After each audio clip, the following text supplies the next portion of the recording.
All right, Prime Minister Modi has pitched India's vision for a raft of G20-led initiatives, including a global front to dismantle the drug terror nexus, the setting up of a healthcare response team to tackle healthcare emergencies and natural disasters, and pushed for an African skills multiplier drive at the 20th G20 Summit in Johannesburg in South Africa.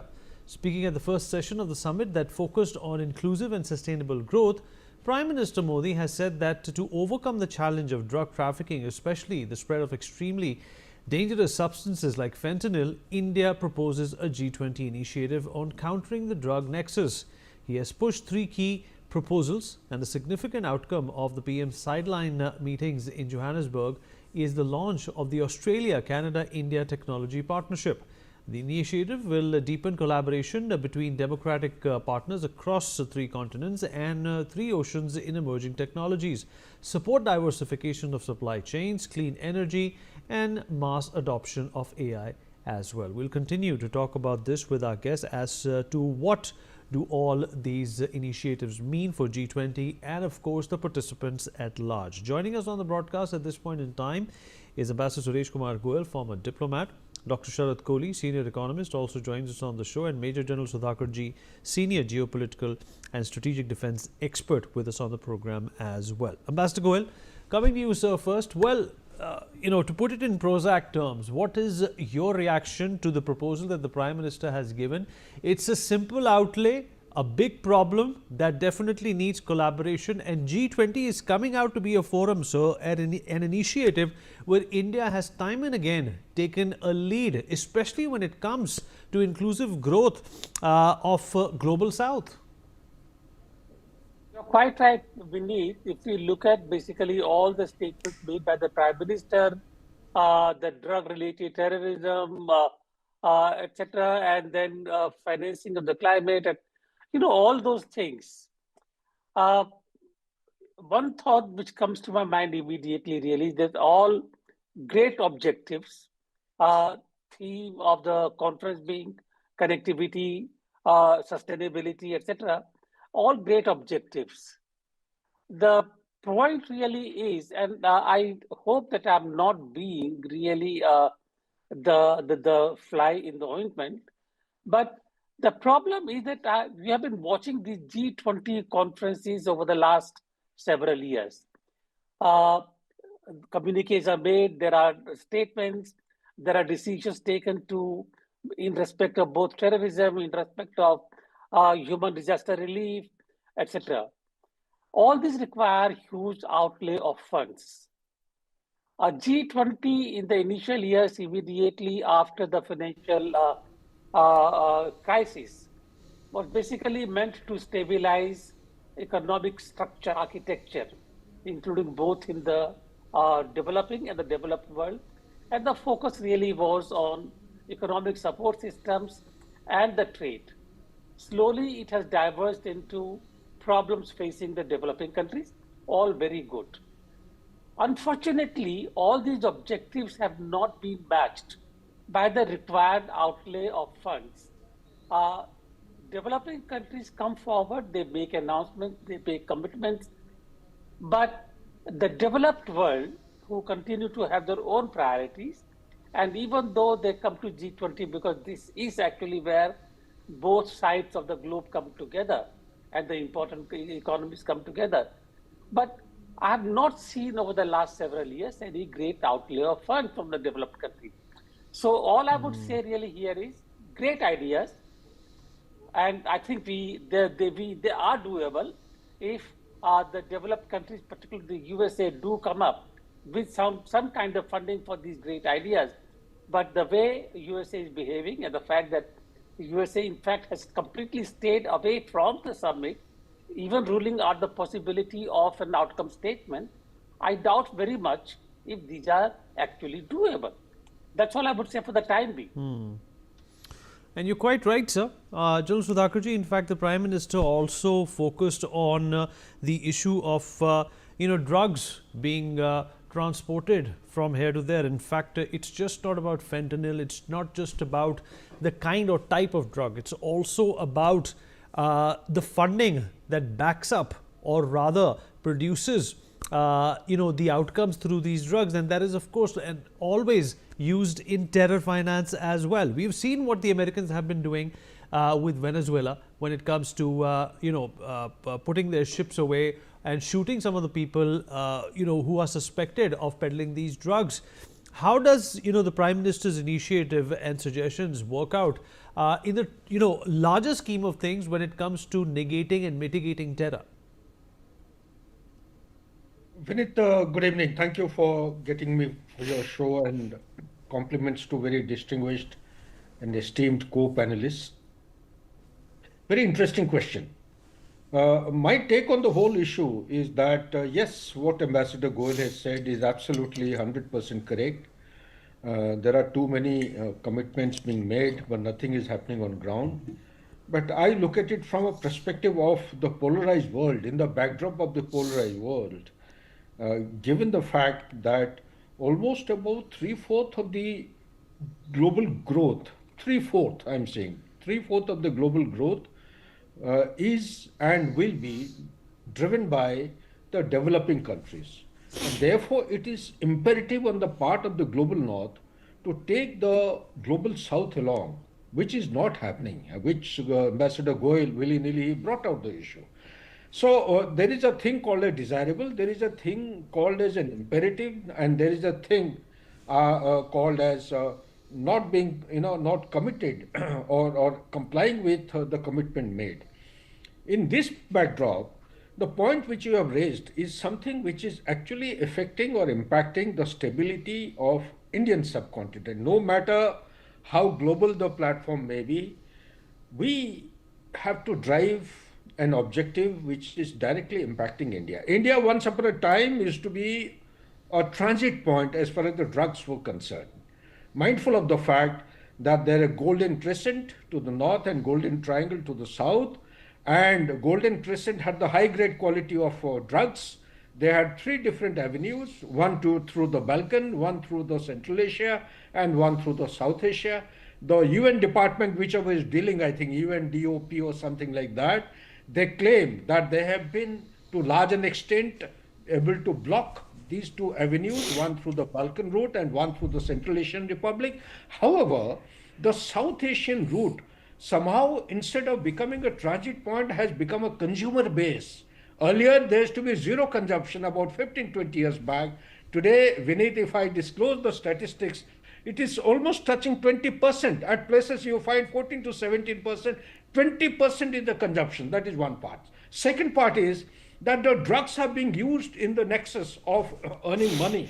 That is for the terror. Terror and drugs have become a kind of a inseparable coexisting components. So this is the second part which is impacting India, because the money laundering is taking place in different form. And third part is the cryptocurrency. I am really surprised as to how the cryptocurrency is not figuring in the agenda which has actually been given out. So under these circumstances, I think our Honorable Prime Minister has articulated those issues which are very critical for India's growth, India's long-term objective of becoming a global power by $30 trillion by 2047, raise the per capita income from the current status of 2,800, approximately $2,800 to a figure of 14,000 to 20,000 US dollar by 2047 or earlier than that. And third and most important thing, it doesn't matter even if US is abstaining or absenting itself. We know what the US is going through.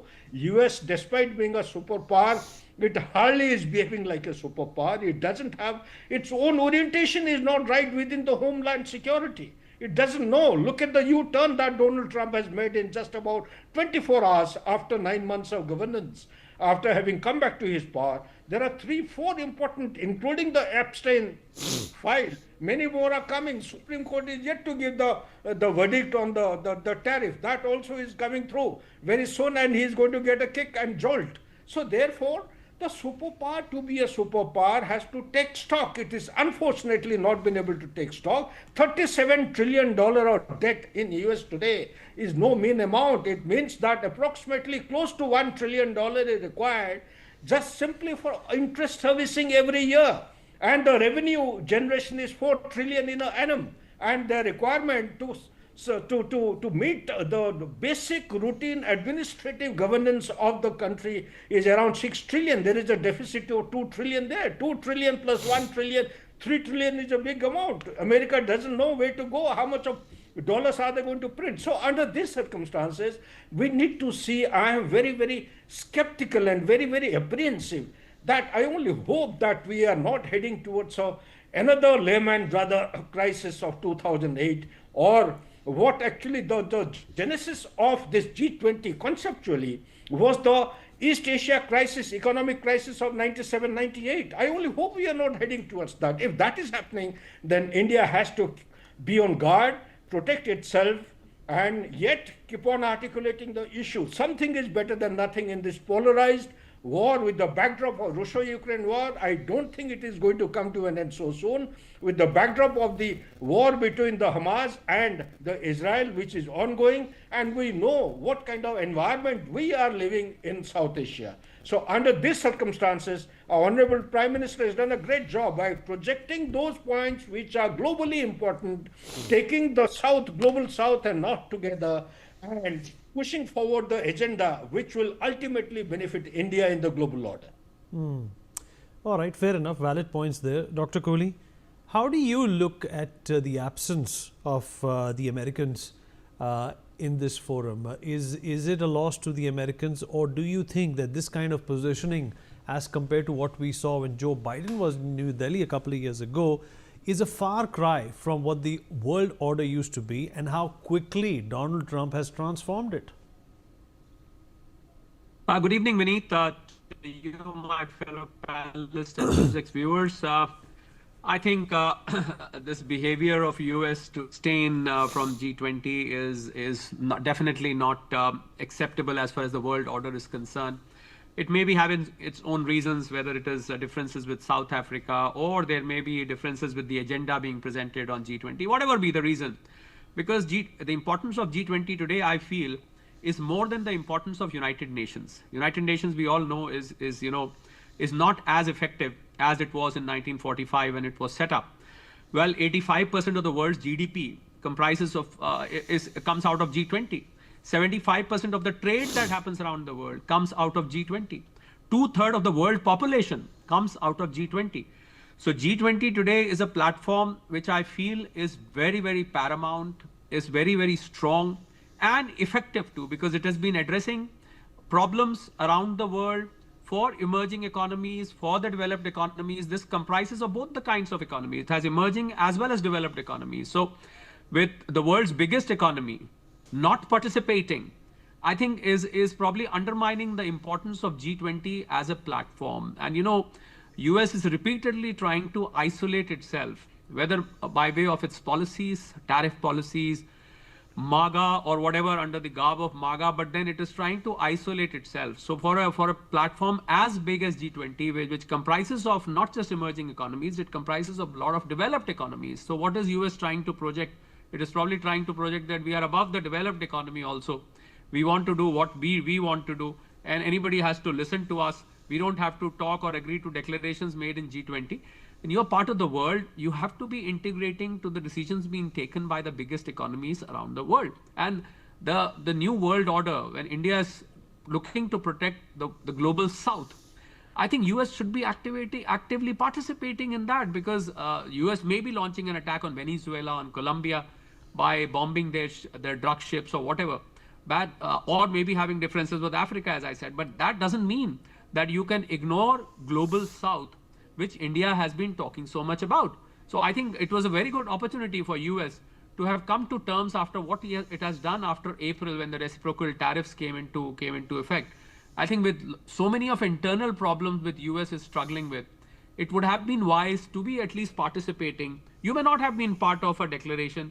You can disagree to a declaration, whether it is relating to climate or it is relating to human rights, whatever.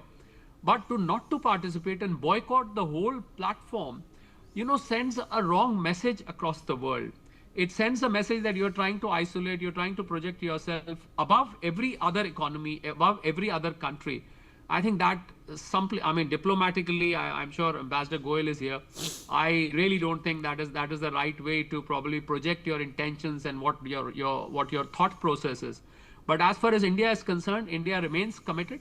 As far as G20 is concerned, India hosted it last time, and India is at the forefront of the G20 group. India is part of the managerial, the organizational portion of G20. And I think India will continue to play a very, very significant role as far as G20 is concerned. And India will continue to strive for the agenda which was set up when this conference was held in New Delhi.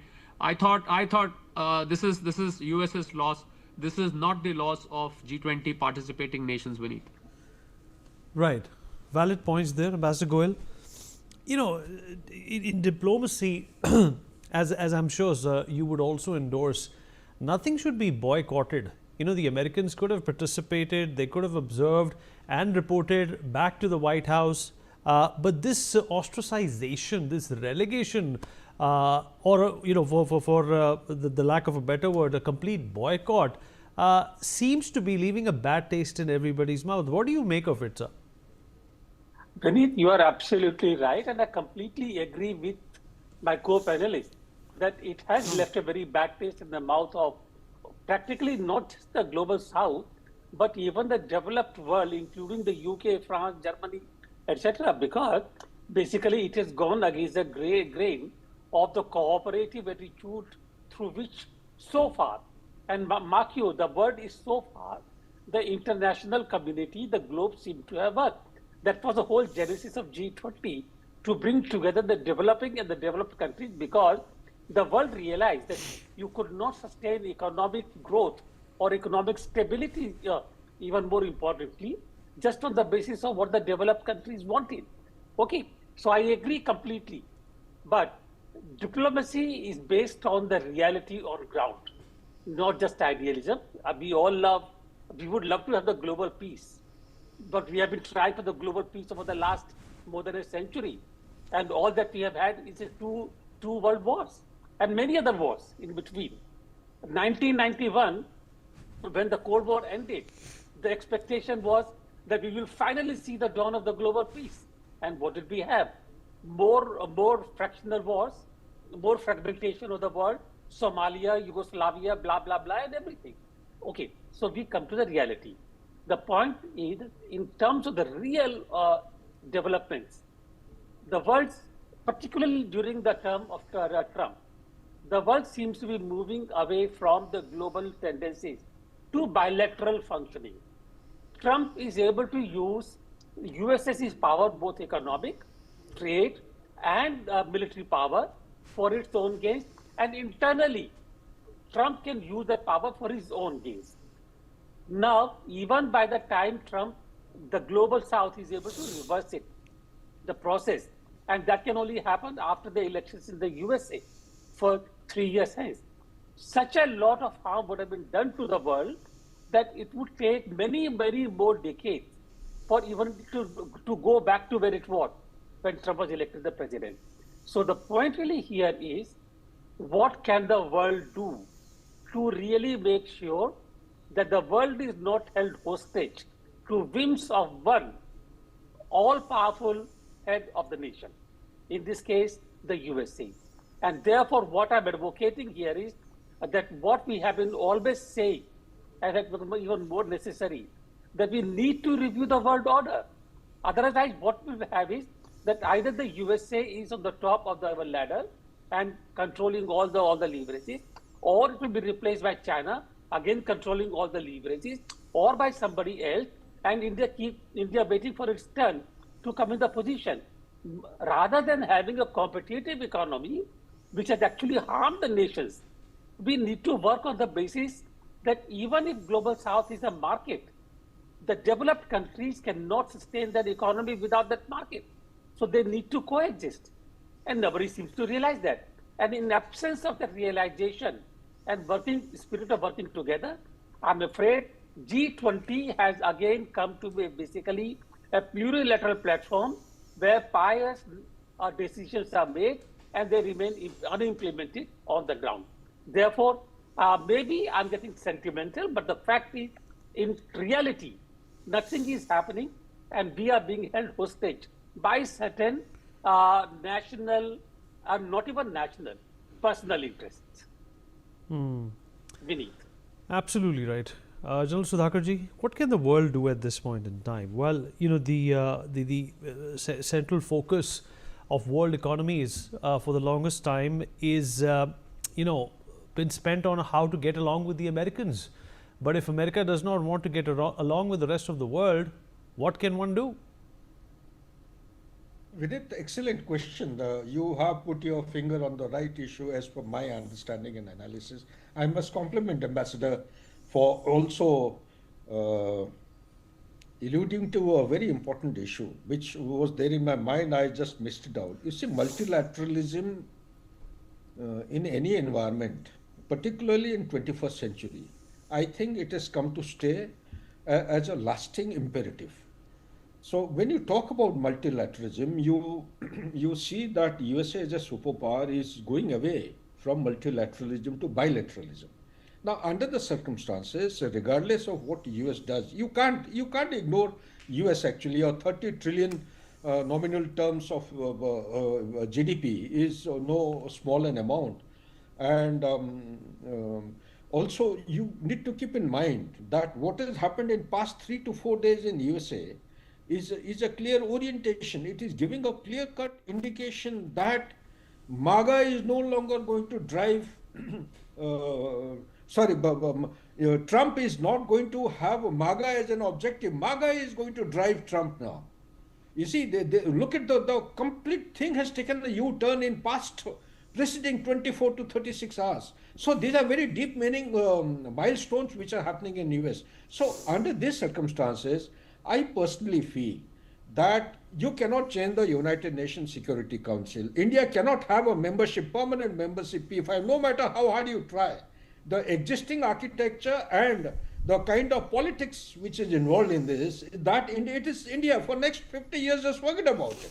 If it can happen, well, it's a welcome development. You cannot have a say and drive it. So therefore, India must, as an individual country, without isolating itself from the world order, must continue with his strategic autonomy. One, yes, at times we need to calibrate, because our dependency on some of the countries is so high that our economic objective of $30 trillion or Make in India concept may not take off without actually extending our dependency on those countries. So therefore, we need to negotiate, we need to navigate this complex environment based on our national interest, regardless of what the US does. Yes, we are taking certain steps in a very, very calculated and calibrated manner. We have given an indication we'll be buying almost a rise of 10% of gas. LNG has never been bought by India from anywhere else other than Middle East so far in 78 years of independence. This is for the first time we'll be buying almost LNG, almost 18,000 or 16,000 kilometers away from the shores of America. First time.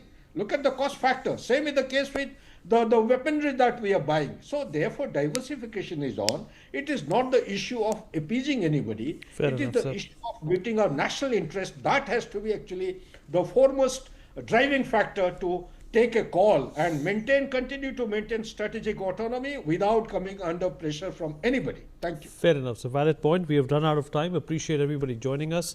Ambassador Goel, Dr. Kohli, and General Sudhakarji. Thank you so much for taking out the time and speaking to us. We take a short break now. Be right back.